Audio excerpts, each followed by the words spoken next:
Student, मैं आपकी Hindi teacher Sangeeta Sharma. आज आपको व्याकरण पढ़ाऊंगी। व्याकरण अब आपके हिंदी के लेसन पूरे हो चुके हैं, जैसे कि 3 लेसन रहेंगे व्याकरण तक शुरू, तो व्याकरण को पढ़ाऊंगी। तो व्याकरण में जैसे पहले आपको बुक का नाम बता दूँ, रीड एंड लर्न व्याकरण पुंज, ये आपकी बुक का नाम है, ये आपका बुक का कवर है।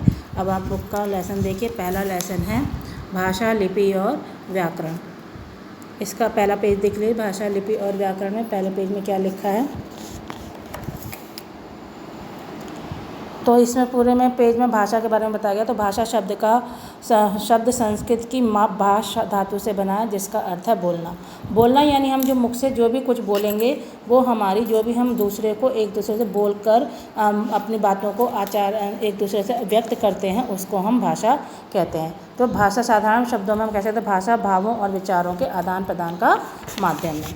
इसके बाद आता है भाषा को बोलने के लिए, भाषा को दूसरों के पास व्यक्त करने के लिए, दूसरों के समक्ष व्यक्त करने के लिए क्या क्या माध्यम है। तो वो माध्यम में उसको व्यक्त करने के लिए 2 माध्यम बनाए गए, मौखिक भाषा और लिखित भाषा।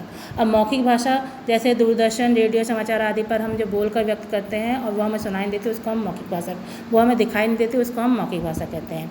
और लिखित भाषा जो हम कंप्यूटर पर लिखी हुई देखते हैं, इंटरनेट पर लिखी हुई देते हैं, लिख कर भेजते हैं, लैपटॉप पैड पर या लेटर भेजते हैं उसको, या हम पत्रिकाएँ पढ़ते हैं या हम किताब पढ़ते हैं, वो लिखित भाषा में होती हैं, तो उसको हम लिखित भाषा कहते हैं। यानी लिखकर व्यक्त करने वाली भाषा को हम लिखित भाषा कहते हैं। भाषा के कई मान्य रूप बताए गए। मातृभाषा, और मातृभाषा वो होती है जो बच्चा अपने घर के अंदर सीखता है, यानी माँ बाप और परिवार के अन्य सदस्यों के साथ सीखता है, उसको हम मातृभाषा कहते हैं। जैसे पंजाब में पंजाबी परिवार में रहने वाला बच्चा पंजाबी सीखता है।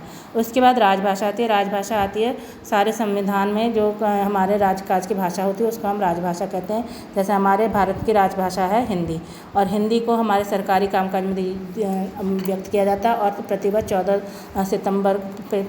सितंबर को हिंदी दिवस के रूप में भी मनाया जाता है। बोली, उसके बाद आती है बोली। बोली किसी क्षेत्र विशेष में प्रयोग किया जाने वाला भाषा का स्थानीय रूप है, यानी किसी एक जगह पर प्रयोग स्थान पर, जैसे गांव होगा, शहर होगा, उस शहर की भाषा होगी, उसको हम बोली कहेंगे। जैसे पहाड़ में पहाड़ी बोली जाती है, गुजरात में गुजराती बोली जाती है, महाराष्ट्र में मराठी बोली जाती है, तो ये वहाँ की बोली होती है।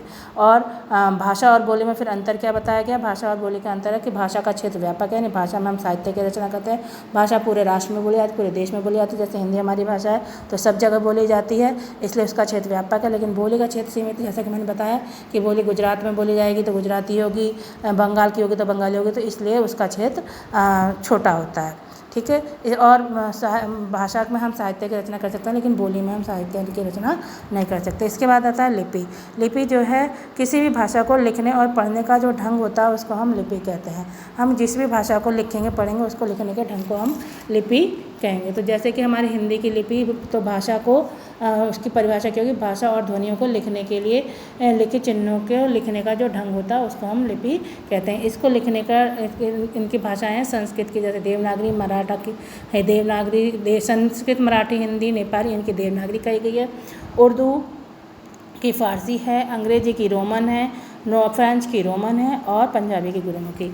इसके बाद आता है व्याकरण।